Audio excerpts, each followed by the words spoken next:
वंदे नवघन श्यामम स्वात्मा रामम मनोहरम। सन 1870 आ चुका था और बंगाल के कलकत्ता के पास दक्षेश्वर मंदिर में रामकृष्ण देव विराज रहे थे। स्वामी रामकृष्ण उस शताब्दी के युग पुरुष, अंग्रेजों का राज था और अंग्रेजी अधिकारी उनका उच्चतम सम्मान रखते थे। अनपढ़ रामकृष्ण, अनपढ़, कभी स्कूल में पढ़ाई न कर सकी, पर सब प्रकार की ज्ञान विज्ञान के सांगोपांग अध्ययन करने वाली, और स्वयं क्या करते, उन्होंने तो बड़े बड़े ज्ञानियों को, बड़े बड़े शिक्षाविदों को अपनी शिक्षा से सुशोभित सांत्वना प्रदान कर दी।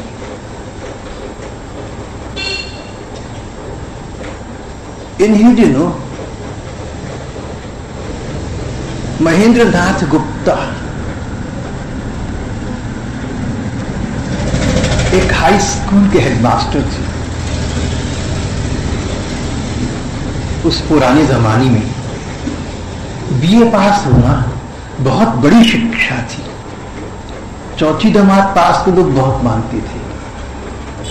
ये तो बीए पास करके एक हाई स्कूल के मुख्याध्यापक नियुक्त हुए थे।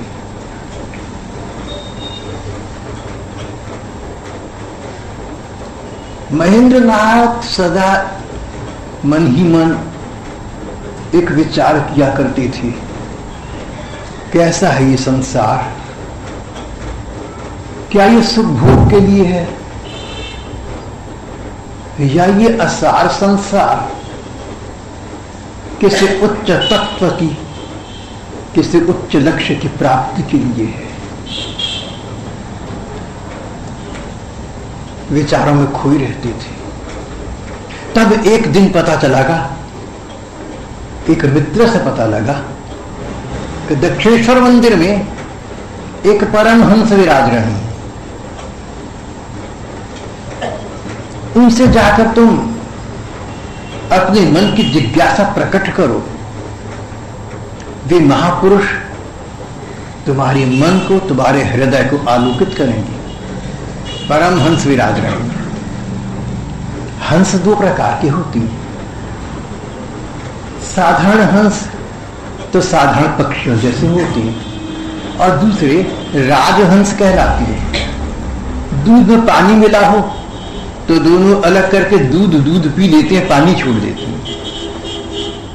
हमारे पुराने साहित्य में इसको निरक्षीर न्याय का नाम दिया गया है। जल अलग, दूध अलग। महात्मा कहते हैं कि तुम अपने जीवन में निरक्षीर न्याय से काम लो भैया। सत और असत का विचार करो। सत एकमात्र परमात्मा है। ये जीवन, ये हमारा संसार, ये तो असत है। असत का अर्थ थोड़े दिन का, 4 दिन की चांदनी है ये। इसकी चकाचौंध में फंसे रहकर अपने अमूल्य जीवन को नष्ट विनष्ट मत कर दो। महात्मा कहते हैं कि तुम हंस की भांति निरीक्षीण न्याय करो, सत असत का विचार करो। ब्रह्म सत्यम जगन मिथ्या, भगवान ही सत्य वस्तु है। ये जगत, ये तो 4 दिन की चांदनी है। इसका लाभ तो इतना है कि इस जगत में रहते हुए तुम भगवान का भजन करो। तो नाशवान शरीर के रहते, नाशवान शरीर के माध्यम से अविनाशी प्रभु का चिंतन करो तो तुम भी अविनाशी पद को प्राप्त कर लोगे। जीवन का चरम लक्ष्य भगवान को प्राप्त करना है, अपने को अविनाशी सुख का पात्र बनाना है। अब ये तो हुई राजहंसों की वार्ता जो निरक्षीर न्याय करती हैं। एक ने कहा, किसी ने कहा महेंद्रनाथ गुप्त से कहा, हेडमास्टर साहब दक्षिणेश्वर मंदिर में एक परमहंस विराज रहे। भाई ये परमहंस क्या होती है? हंस तो समझ में आ गया, सत असत का जो विचार करें, निरीक्षण न्याय कर सके वो हंस है, राजहंस है, तो समझ में आ गया। लेकिन ये परमहंस क्या होती है? बोले जो राजहंस है ये जल और दूध का अंतर समझती हैं, दूध पी लेती हैं, जल छोड़ देती हैं। परमहंस वो महात्मा है जो कोई भेदभाव नहीं रखते, न तो जल को त्यागती हैं न दुग्ध को ग्रहण करती हैं, भगवान के भरोसे रहती हैं। जो भगवान दे दे उसको प्रसन्न, उसमें सुख क्या और दुख क्या। महेंद्रनाथ गुप्त, उनके मन में, उनके मस्तिष्क में एक आशा किरण जगमगा उठी। असंभव नहीं है कि ये परमहंस मेरी शंकाओं का समाधान कर सके, पर बहुत सुशिक्षित व्यक्ति थे और उपदेशक संतों को बहुत सुना था। आज सोचा दक्षिणेश्वर मंदिर चली, श्री रामकृष्ण से मिली, उनके दर्शन लाभ करेंगे, उनका संग लाभ करेंगे। अगर जच गए सचमुच कोई महापुरुष है तो उनसे कोई ठोस वस्तु संजो कर ले जाएंगे, फिर रिक्त हस्त न चले जाना, खाली हाथ न चले जाना। मार्ग भी तर्क वितर्क, मार्ग में अनेक शंकाएं आशंकाएं मन में आती रही। इतने उच्च कोटि के महात्मा है रामकृष्ण, क्या पता भजन ध्यान में बैठी हूं, क्या पता मिले नहीं मिले। विचार विमग्न में महेंद्रनाथ गुप्त पहुंचे रामकृष्ण के आश्रम में। एक से पूछा, बोले वो सामने है ना कमरा, सामने कुटिया है, घुसे चले जाओ, पूछना क्या है? पूछना क्या है? महेंद्रनाथ को अंग्रेजी हिसाब से शिक्षा दी गई थी कि कहीं जाओ तो पहले समय लो, फिर ठीक समय पर पहुंचो, फिर घंटी में जाओ, किसी से बात करो, सीधे घुसे तो मत चलिए जाओ। यहां तो बिल्कुल उल्टी बात हो गई। एक अम्मा मंदिर में कहीं घूम रही थी, बोले पूछते क्या हो, साधु संत हैं, सीधे चले जाओ, जैसे तुम वैसे वो। महेंद्रनाथ गुप्त को लगा कि यहां तो कुछ अलग सा है, सीधे चले जाओ, कोई संकोच नहीं है, कोई शिष्टाचार नहीं है, कोई पार किया था, कोई परायापन नहीं है। ऐसा लगा जैसे कोई कहे कि अपना घर है भैया, सीधे चले जाओ, पूछना क्या है। तो क्या सचमुच संत महात्माओं के आश्रम ही हमारा वास्तविक घर है? विचारों में खोई महेंद्र गुप्त उस कमरे तक पहुंचे, जिसके बाद दूसरे कमरे में सुनाई पड़ा रामकृष्ण के पास कुछ लोग बैठे थे। रामकृष्ण उनसे अपने हिसाब से चर्चा कर रही थी। महेंद्रनाथ तुरंत उस सभा कक्ष में घुस न सके, बाहर की कोठरी में खड़ी रही, कान लगाकर बात सुनती रही। रामकृष्ण आसपास बैठे लोगों को कुछ समझा रही थी, उनका स्वर आ रहा था, भाई तुम इस असार संसार में अपने को क्यों डालते हो? 4 दिन की चांदनी है ये तो तुम अपने अनुभव से जानते हो। अपने सामने न जाने कितने लोगों को तुम संसार से जाता देखते हो, जो चले जाते हैं अपने साथ कुछ ले जाते नहीं। जो साथ ले जाने की वस्तु है वो धन संपदा नहीं है, वो यश प्रतिष्ठा नहीं है, वो ज्ञान और विद्या भी नहीं है। साथ ले जाने वाली वस्तु तो भगवान है, भगवान का नाम है, उनका प्रेम है। तुम तो संसार से चले जाओगे, शरीर यहीं रह जाएगा, लेकिन राम नाम का धन तुम्हारा साथ देगा। तुम अकेले मत जाना मृत्यु के पश्चात। घबराना नहीं भैया, डरना किस बात का है। ठाकुर का नाम तुम्हारे साथ होगा, उनका रूप तुम्हारे साथ होगा, वो तुम्हारे साथ होंगे।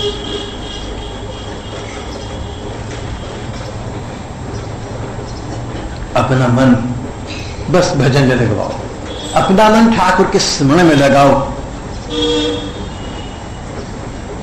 रामकृष्ण ने अपनी वार्ता को कुछ विश्राम दिया तो साहस करके महेंद्रनाथ गुप्त उनके उस कमरे में प्रविष्ट हुए जहां प्रवचन हो रहा था। पूछने वाले थे मैं आ सकता हूं अंदर, लेकिन इतना तो अवसर रामकृष्ण ने दिया नहीं। बड़े अपनेपन से, जैसे मां बेटी से कहती हो, अरे खड़े क्यों हो वहां, आओ ना अंदर, आओ भैया बैठो, हम तो तुम्हारी प्रतीक्षा में थे। महेंद्रनाथ शांत भाव से चुपचाप रामकृष्ण के सामने आकर बैठ गए। मन में अनेक विचार आए। रामकृष्ण ने कहा था मैं तो तुम्हारी प्रतीक्षा में था। देखो हम सांसारिक लोग हैं, हमें कितनी भी विद्या प्राप्त हो जाए, ज्ञान प्राप्त हो जाए, पर हम अपने आप में खोए रहते हैं, दूसरों के भले का तो विचार कहां आता है। और एक रामकृष्ण है परम वीतराग, परम हंसों के परमाराध्य, हमारे युग के अकलुष ज्योतिष स्तंभ रामकृष्ण, और कहते हैं कि मैं तुम्हारी प्रतीक्षा कर रहा था। इनको किसी से क्या लेना देना है, लेकिन मेरी प्रतीक्षा कर रहे थे। इतना कृपा प्रसाद। प्रवचन समाप्त हुआ तो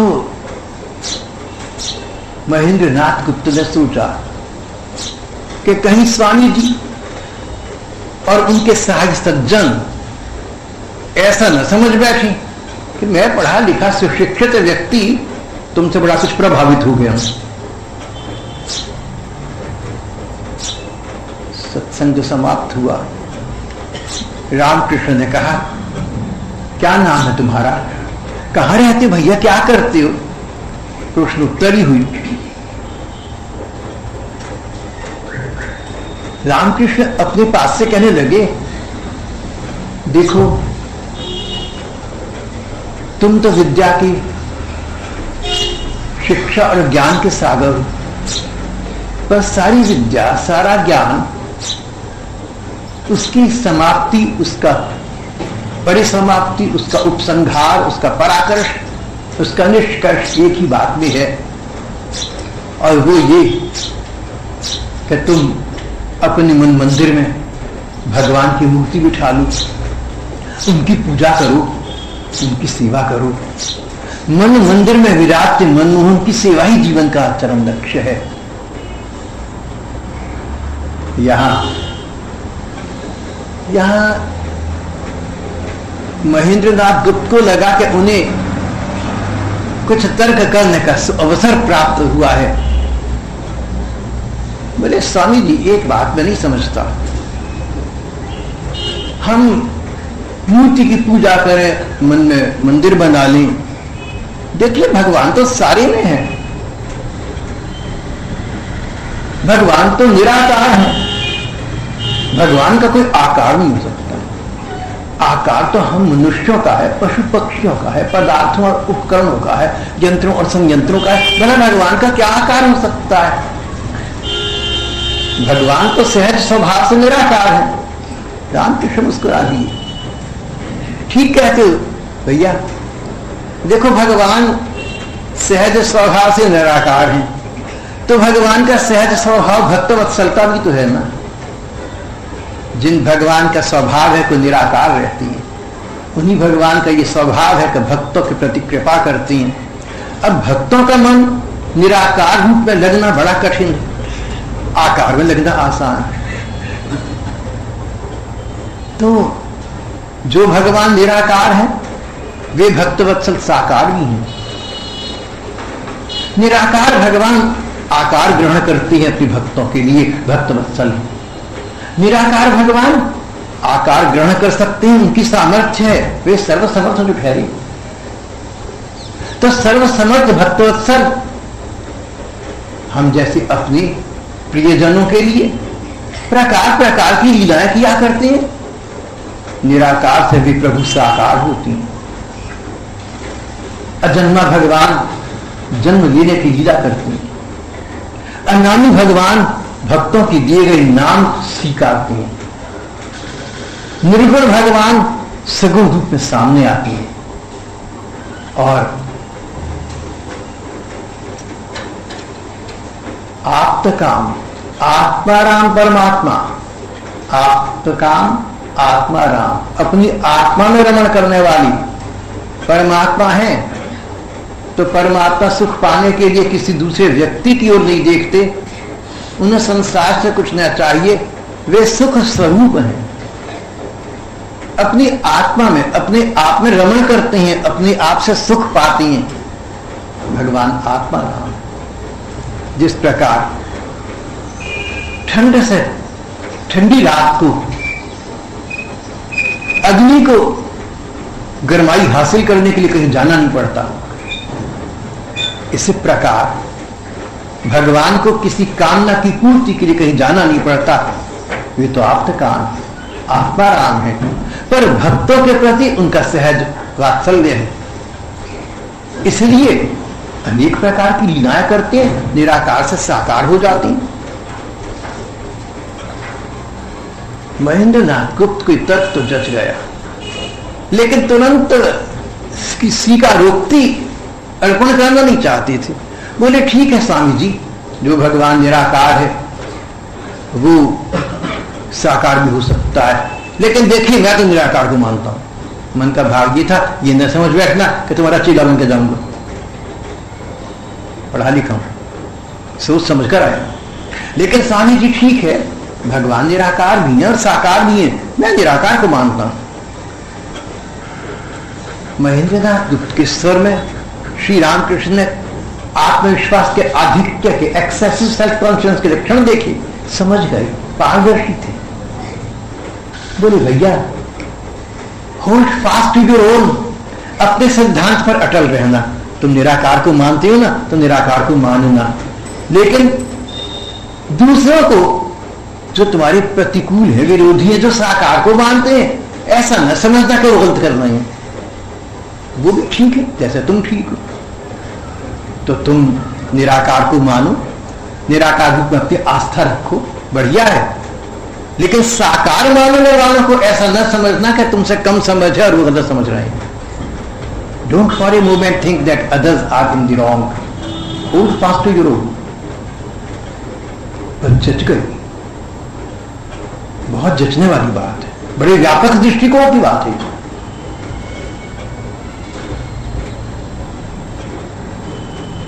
देखो तुम्हारा दृष्टिकोण उचित है ना अपने लिए, इसका पालन करो, लेकिन दूसरे के दृष्टिकोण का खंडन करने में न तो उसका मन दुखाओ, ना अपना समय नाश करो। क्या पता कौन ठीक कौन गलत, तुम अपने से देखो। जॉन स्टुअर्ट मिल हुई हमारी बहुत बड़ी चिंतक, बहुत बड़े विचारक थे। जॉन स्टुअर्ट मिल ने ऑन लिबर्टी नाम की एक पुस्तक में लिखा, उन्होंने कहा है अगर एक व्यक्ति को छोड़कर सारा संसार एक बात को मानता हो और वो एक व्यक्ति सारे संसार के विपरीत किसी दूसरी बात को मानता हो, तो जितना ये संभव है कि इस व्यक्ति के अतिरिक्त सारा संसार जो कहता है वो सच है, उतना ये भी संभव है कि जो एक व्यक्ति कह रहा है सारा संसार नहीं मानता वो सच है।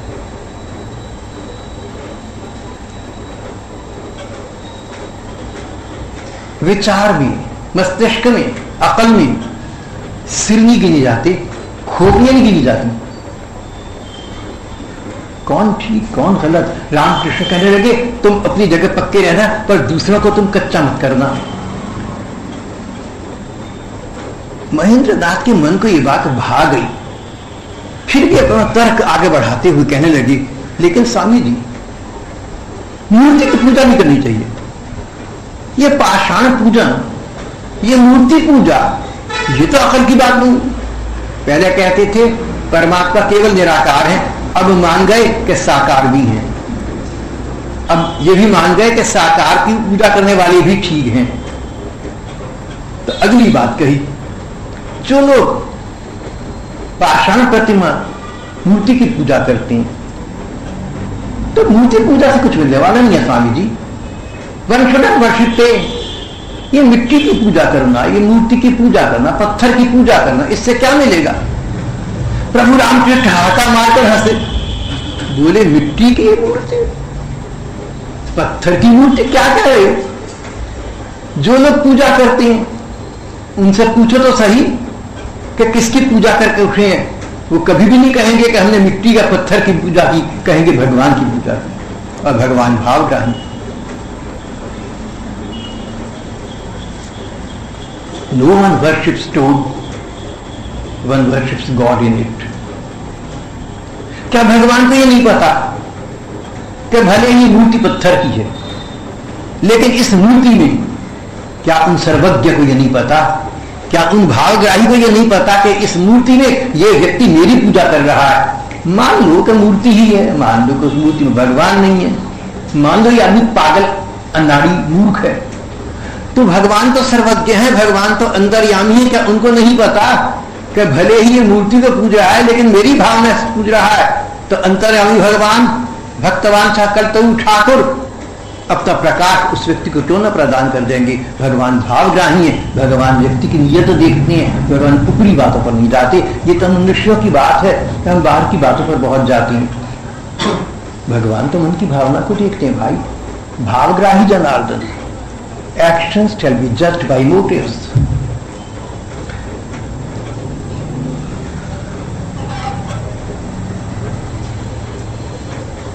महेंद्रनाथ गुप्त को लगा कि उनकी तर्क शक्ति समाप्त हो गई। अब कोई युक्ति आगे कह ना सकेंगे, कुछ तर्क प्रमाण प्रकाशित तो न कर सकेंगे। तो अगला प्रश्न है, स्वामी जी अभी आप कह रहे थे कि व्यक्ति को भजन करना चाहिए। स्वामी जी को बिल्कुल बिल्कुल भैया भजन करना चाहिए। कोटिम त्यक्त्वा हरिम स्मरेत, करोड़ काम छोड़कर भी भगवान का भजन करना। भजन छोड़कर संसार के काम करोगे तो कुछ प्राप्ति नहीं होगी, लेकिन संसार के काम छोड़कर भगवान का भजन करोगे तो वे फलदायी, वे फलदाता, तुम्हें सब कुछ प्रदान कर देंगे। क्या है ऐसा संसार में जो तुम श्रम साधना करके प्राप्त कर सकते हो और सीधे भगवान से प्राप्त नहीं कर सकते? जहां जहां सिद्धि है, जहां जहां सफलता है, वहां वहां उसको प्रदान करने वाली भगवान है। उन भगवान का भजन करना उचित है।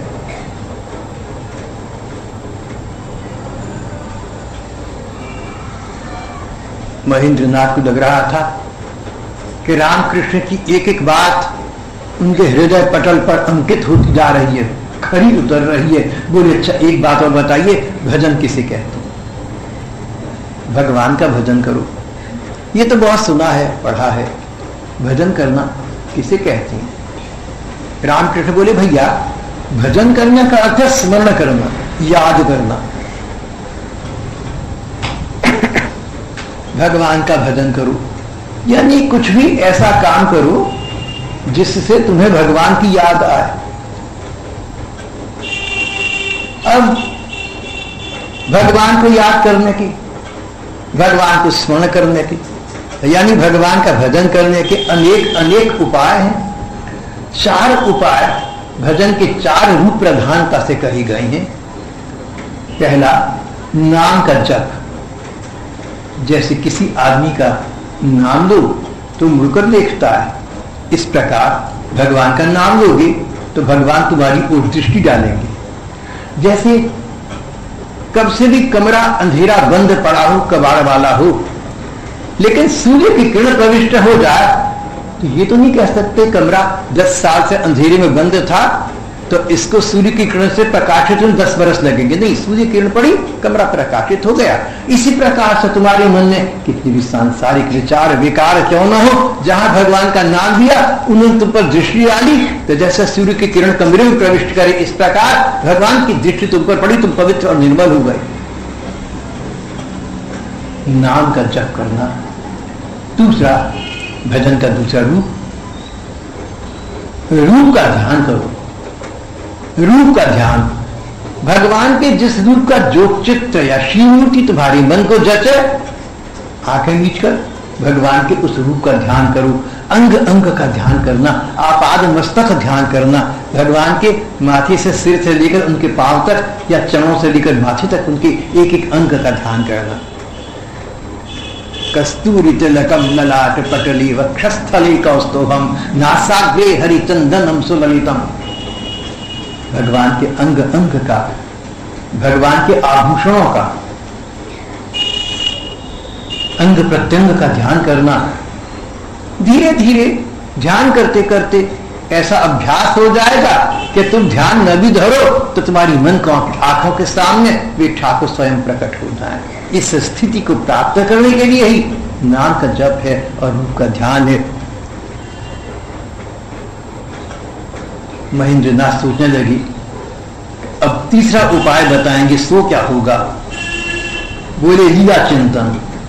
तुम लोग भागवत आदि ग्रंथों में भगवान की लीलाएं पढ़ते हो, अवतारी लीलाएं पढ़ते हो, भक्तों की लीलाएं पढ़ते हो। आंखें नीच कर उनका दिग्दर्शन करो। जैसे जैसे हम सिनेमा हॉल में बैठकर सामने जो पर्दे पर तस्वीरें आनी है, एक के बाद दूसरी अपने आप आती जा रही है, इस प्रकार तुम मन की आंखों से भगवान की लीलाओं का चिंतन करो। एक एक करके भगवान की लीला दृश्य तुम्हारे सामने खुल रही है। और चौथी बात, प्रार्थना। प्रार्थना दो प्रकार की है। मन में कोई कष्ट हो, कोई समस्या हो, उसके निवारण के लिए भगवान से प्रार्थना करो। जैसे बच्चे को कुछ चाहिए तो मां से जाकर लिपट जाता है, और कामना पूरी हो जाए, पैसे मिल गए, चीज मिल गई तो फिर भाग लेता है। भगवान मां की भांति, किसी सुख की कामना हो तो भगवान से मांगना,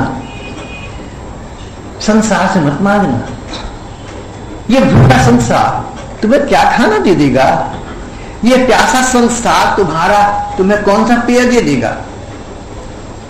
तो कष्ट निवारण करना हो या कोई कामना पूर्ति, भगवान से कहना, अधिकार पूर्वक कहना, हक से कहना। त्वमेव माता च पिता त्वमेव सर्वम मम देव देव। अरे सारे नाते जो संसार में एक व्यक्ति के साथ तो एक होता है, कोई पिता है, कोई भ्राता है, कोई माता है, भगवान के साथ तो सारी नाती हैं। कौन सा अधिकार है ऐसा हमारा जो भगवान पर नहीं है? क्या वस्तु ऐसी हम जिसको मांगने का भगवान से अधिकार नहीं रखते? तभी तो भगवान ने गीता जी में इस अधिकार को मान्यता प्रदान की। आर्तो जिज्ञासुरर्थार्थी ज्ञानी च भरतर्षभ चतुर्विधा भजन्ते माम जना सुकृत नोर्जना। जो पुण्यशील लोग हैं, जिनके कोई पुण्य कर्म होंगे ना, सब लोग नहीं, जिनके कोई पुण्य कर्म है, पिछले जन्मों के अच्छे कर्म है, इस जन्म में कोई सत्संग प्राप्त हो गया, इस प्रकार के लोग चतुर्विधा, चार प्रकार के लोग भगवान ने कहा मेरा भजन करते, मेरा स्मरण करते हैं। आर्थ, जिज्ञासु, अर्थार्थी और ज्ञानी। कामना पूर्ति के लिए करने वाले, कष्ट निवारण के लिए करने वाले। और फिर एक भक्त तो हो गए सकाम प्रार्थना करने वाली। प्रार्थना दो प्रकार की है। दूसरी प्रार्थना निष्काम प्रार्थना कहलाती है। निष्काम, कोई कामना नहीं है, कोई सांसारिक कामना नहीं है, न तो कष्ट निवारण के लिए कोई कामना है और न सुख प्राप्ति की कोई कामना है। कामना तो है कि हे ठाकुर, मैं तुमसे तुमको मांगता हूं, भगवान मैं तुमसे तुमको चाहता हूं। ठाकुर तुम मेरी पात्रता अपात्रता का विचार न करो, भगवान तुम मेरी योग्यता अयोग्यता न देखो, जैसा मैं हूं भला बुरा तुम्हारा हूं। मुझे तुम्हें पाने के लिए क्या साधना करनी पड़ती है, मुझे उसका ज्ञान नहीं है, साधना का मुझे ज्ञान नहीं है। और प्राप्त हो जाए तो साधना करने का मेरे पास समय, मेरे पास मानसिकता नहीं है, मन नहीं लगता उसमें। तुम तो करुणावतार हो, तुम तो दया सागर हो, हम तो तुम्हारे अपने हैं, हम तुम्हारे प्रेम के अधिकारी हैं। तुम प्रेम स्वरूप हो, तुम रस स्वरूप हो, रसानव हो।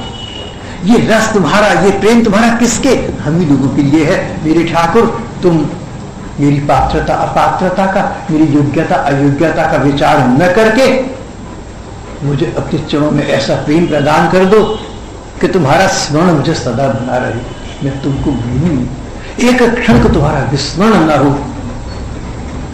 नाथ योनि सहस्तेषु येषु येषु रजाम्यहम तेषु तेषु चला भक्ति अच्युतास्तु सदा त्वयि। जन्म जन्मांतर व्यतीत हो जाए उसकी चिंता मुझे नहीं है, लेकिन मन तुम्हारे स्मरण में लगा रहे, ये प्रार्थना मेरी तुम्हारे चरणों में।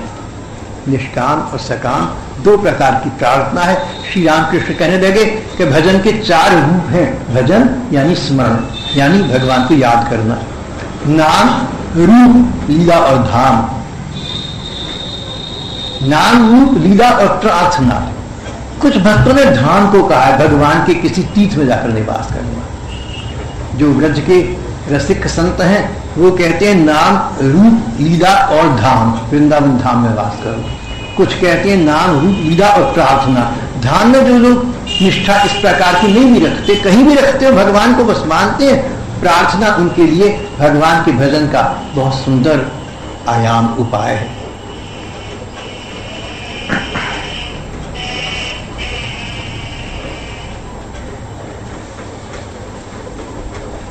कुछ क्षण चुप रही महेंद्रनाथ गुप्त, कुछ पल सन्नाटा छाया रहा। उस सन्नाटे में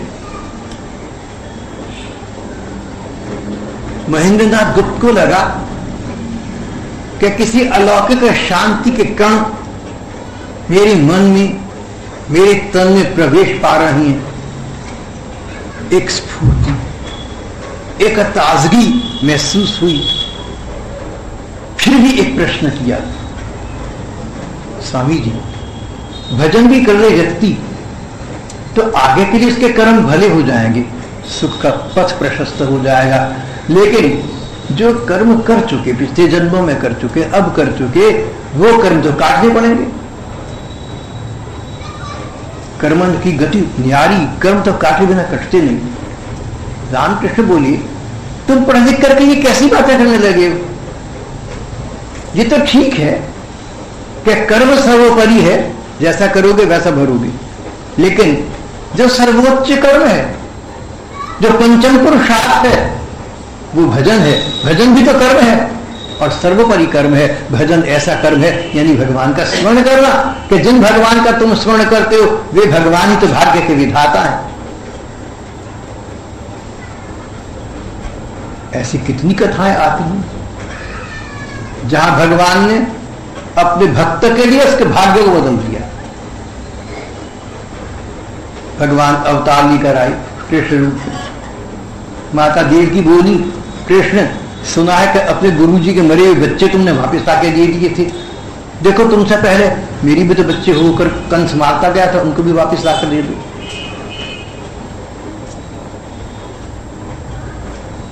भगवान गए, यमराज खड़े हो गए, आइए आइए। बोले प्रोटोकॉल का समय नहीं है, शिष्टाचार का समय नहीं है, नो प्रेजेंट प्लीज, मैं बहुत जल्दी में हूं। देखो ठाकुर जी जल्दी में रहते हैं कहीं। बोले फिर आज्ञा दीजिए। बोले यमराज अपने कर्मों के फल स्वरूप देवकी माता के 6 बच्चे मृत्यु को प्राप्त करके तुम्हारे यहां आ गए हैं, तुम उनके भाग्य का विचार न करके 6 बच्चे वापस माता के पास भेज दो। माता के पास बच्चे पहुंच गए। भागवती कथा आती है, अनेक ग्रंथ में आती है, अनेक कथाएं ऐसी आती हैं। रामकृष्ण कहने लगे कि तुम पढ़े लिखे लोग कैसे पढ़े लिखे हो, जिनको ये नहीं पता कि भजन सर्वोपरि कर्म है, भजन पंचम पुरुषार्थ है, भजन भगवान के प्रति समर्पित है, इसलिए भजन कर्म के फल को न्यून कर सकता है, नष्ट कर सकता है। कम से कम साधारण हम जैसे व्यक्ति हूं तो हमें कर्म के फल को सहन करने की शक्ति प्रदान कर सकता है। ये तो मैंने आसपास के कई जनों में देखा है, जो लोग भजन करती हैं, नाम जप करती हैं, पूजा पाठ करती हैं। मैंने आसपास के कई लोगों में देखा कि जो कष्ट आने पर साधारण लोग रो पड़ते हैं, ये लोग उस कष्ट को सहन कर लेते हैं। भजन भगवान का भजन कर्म फल को सहन करने की शक्ति प्रदान करता है, और नहीं तो कर्म को और कर्म फल को समाप्त करके स्वयं भगवान की प्राप्ति करा देता है।